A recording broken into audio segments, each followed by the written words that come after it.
Hello, this is going to be one of the most awkward things I've ever filmed. I sound like Dan is not on fire, because most of my subscribers, well at least most of them who watch anyway, are from school, and I'm going to be talking about it. Lately, more and more often, I've been in a situation where everyone is goofing off with their Instagram and their phones, or they're just like goofing off, and then I'm just sitting there reading 1984. No joke. I just feel that I'm just sort of like the party pooper within the whole place. I suppose this would be a fitting thing to make a film about society and why humans organize themselves. Ironic thing is that this is being filmed on a Friday night. One of the interesting things is that, again, this is going to be completely awkward, but in my school, there's a group of kids who are the popular kids. They're the ones who hang out together at each other's houses. There's the funny kids. There's people aren't so, wannabes. And then there's people just don't really care and just hang out with themselves. And then there's just me. I just sort of wander around between the three groups. I'm just like, la la la la la. There are different groups,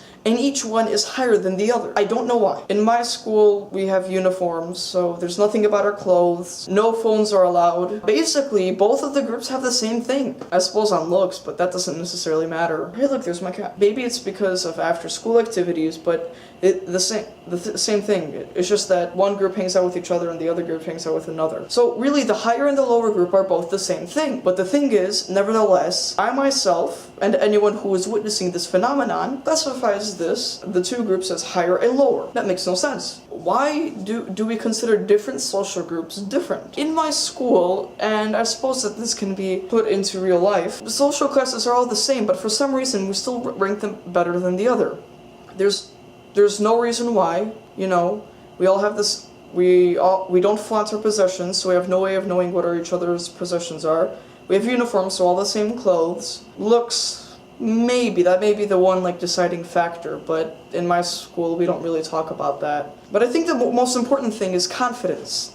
I think I've noticed that the higher group is always sort of like, I'm gonna go out and slam dunk on that 30-foot basketball hoop. Whereas the lower group is sort of like,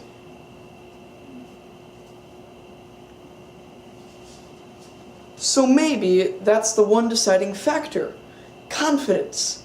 Confidence, and then for some reason people are going to think more highly of you. They're going to think, oh, he's self-confident, he's made a lot of achievements in life, he co-founded Microsoft with Bill Gates, but he gave him all the credit because he's a kind person.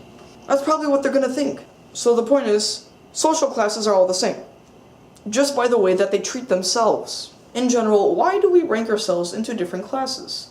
Now, I once told a friend of mine, after I showed her the political party video, that, well, it's not possible that humans are naturally divided.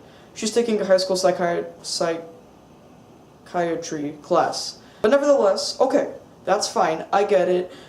A girl will probably have a tendency to hang out with girls, while me as a guy will probably have a tendency to hang out with guys. Now my theory is that, have you ever found yourself being, if you're a student, really excited that you have a day off of school, and you're really excited, and you know that you can have the whole day off, and you can do whatever you want. If you're not a student, just like your places of work, or whatever adults do. So, and have you ever found yourself basically about 5 minutes in your newly liberated day, and you're just like, so bored.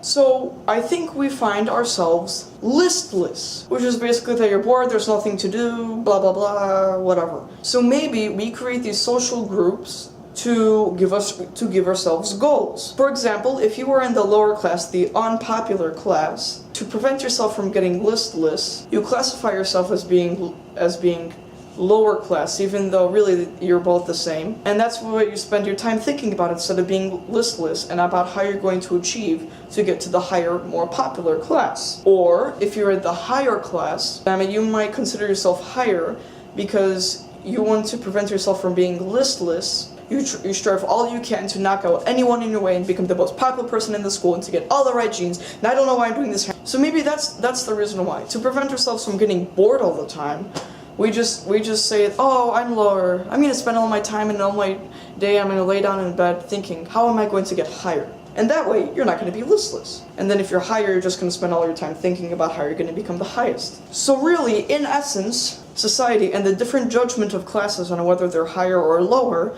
is quite simply just distraction. But really, you should just remember that all classes are the same, because richer does not necessarily mean better. Cattle thumbs out.